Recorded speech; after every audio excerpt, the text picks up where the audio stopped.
Today, I'm installing these Koni Yellows on my E36 M3.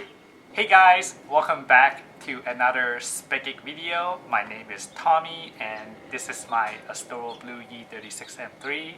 The reason why I'm replacing the suspension, namely the shocks and the bump stop, is because the current suspension on my car, whenever I go over a bump, you will feel this really jarring kind of like a hit in the front end. I'm suspecting is the spring coil is hitting against each other, meaning each coil it's binding. And the reason why that is because the bump stop it's literally gone on the front and back. If I'm replacing the bump stops, I thought might as well just replace the shock as well. So what we are looking at here, these are the front strut. So the Koni is pretty interesting. You actually reuse the stock strut housing and you insert the Koni shock into your stock cut housing. And as you can see, the outside might look really old is because these are the older shock housing. I picked these up used, but they were never driven on. So these are still practically brand new. You can also see that the adjustment knob is on the top here. You can adjust the dampening. And for the rear, these are very just simple shocks. One bolt on the bottom. And the way you adjust these is you have to actually compress the rod all the way down and then you rotate it. You don't get the little adjustment knob on the top like the front. For the front, I have to transfer the spring as well as the top hat over. And for the rear, I just need to transfer the top hat over. I'll also be replacing the bump stop. This is the front bump stop as well as the shield. And also the rear bump stop, which is pretty tall. And also the sleeve dust shield as well. As you can see, the rear bump stop has completely disintegrated. You'll notice that it is completely falling apart. One really cool thing about the mount I noticed is inverted. I think the PO put that in as part of the reinforcement for the struck tower, but also the stud is inverted, so I don't have to get into the trunk and access those two bolts. I can just undo them here in the bottom of the car. It's pretty cool. Yeah, the sleeve is like dangling because there's nothing holding on to it. And for the spring, I still don't know what that is. I'm suspecting it's Dynin or H&R. I'll take that out and clean it up really well and try to see if there's any like brand or logo to identify what that is.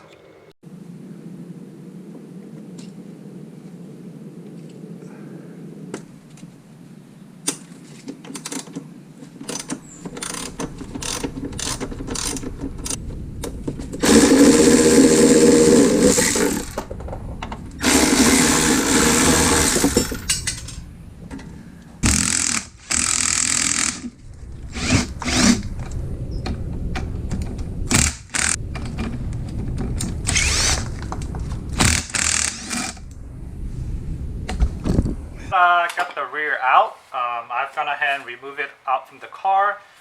As you can see, it's the bump stop is gone, and I've gone ahead and blasted the nut off already. So these are the stuff that I'll be reusing.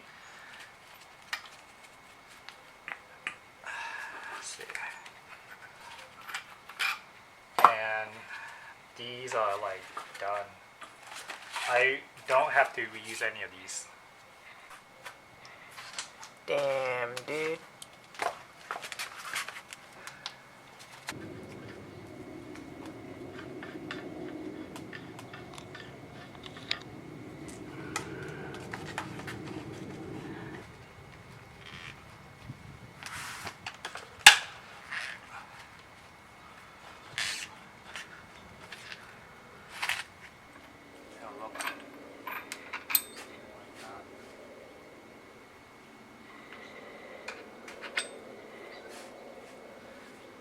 not like that.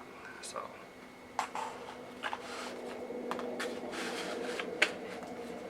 something like that.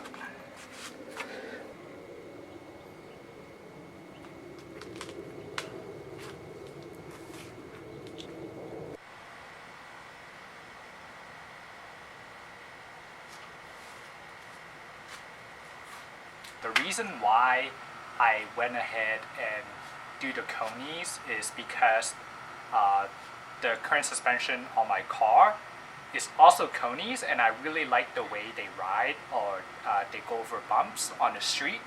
And I think they also last really long. The fact that these shocks has been on the car for like probably 20 years and they still ride pretty decently tells me that they last pretty long. I didn't want to go with coilover is because I didn't see the need, because I'm not really planning to take the car to the track. I just want something like reliable and comfortable on the street, and that offers decent amount of handling.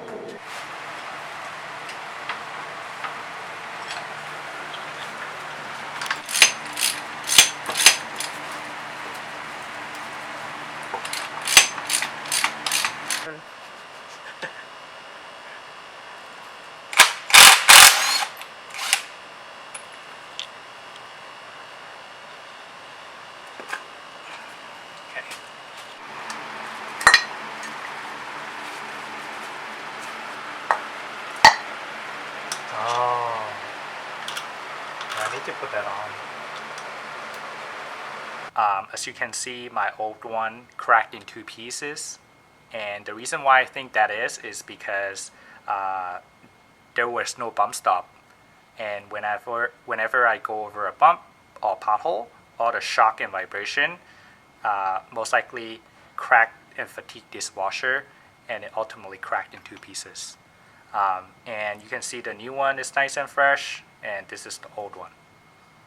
And I'm also going to go ahead and replace this washer that sits on top of the top hat. This is the old one, and this is the new one that's nice and fresh. While I'm replacing the suspension, I am also replacing the front tie rod, because I noticed my old front tie rod, the outer tie rod, the boot is all torn up. So I got a brand new replacement. So while I was replacing the front tie rod, I also noticed that my front sway bar Endlinks are shot. I took out the driver's side Endlink just now, and as you can see, the boots are ripped and the joints are shot because you can move it by hand very easily. Same as the other side as well, although this side the boot is not torn, but the joint is kind of loose as well. Versus the new one, the joint is very tight. You can't really like move it by hand, and this is what you want. I also got the passenger side off. Yeah, it's the same thing, very loose. The boot is like torn. No good. This goes to the trash. I also bought these spacers. These spacers goes to the front, and they are 12mm wide. The reason why I only bought it for the front but not the rear is because the rear is actually has a wider wheel, wider tire, but for the front, because the wheel is actually a little bit smaller, so the front is actually pretty sunk. So I figured that with a 12mm spacer, it will bring the wheel further out and actually get that really perfect OEM Plus look. With a 12mm spacer, you also want to run a longer stud bolt. You can see if you decided to just reuse your stock ones, with the wheels and everything, there's barely any thread left. If you take into account of the hub, the wheel, there's not much space engaged into the actual hub, but with these extended wheel bolts, you compensate for it. In addition, I actually got these camber bolt from Turner Motorsports. So on the E36s, it's actually very easy to achieve negative camber when you stack kind of washers. Keep in mind, the camber is not adjustable on my E36 because I'm still using the OEM top hat. So the only way to dial in more negative camber or add more negative camber is to use this camber bolt kit.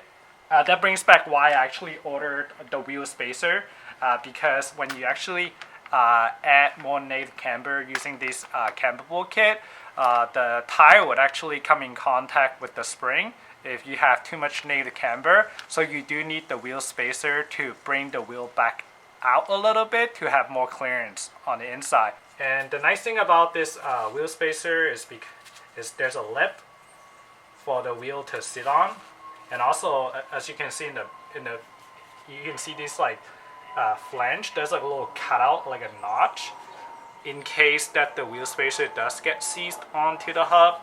You can like stick like a flathead screwdriver or something to pry it out. So it's a pretty nice design.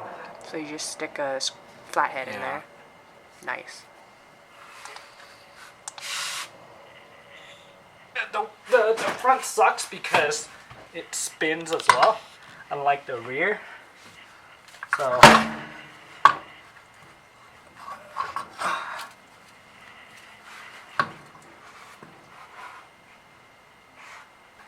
but it's kind of tough.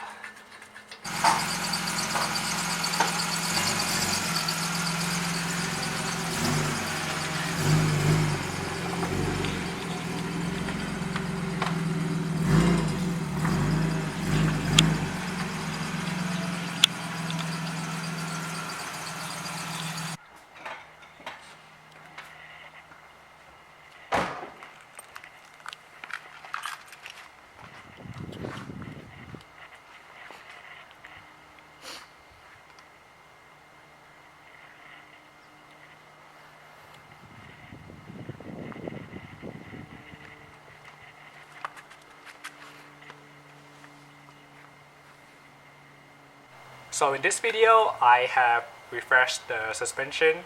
I have put in new Konis, front and back. I have also put new front sway bar Endlinks and outer tie rods, as well as these spacers. So these help with the handling of the car, and because this car is 25 years old, so everything probably needs a new refresh. So I'm glad that I got it done. If you have any question, just leave them down below in the comment. I'll be sure to answer them. And make sure to subscribe and watch our channel. Thank you for watching, and follow us for more spiky adventure. Bye bye.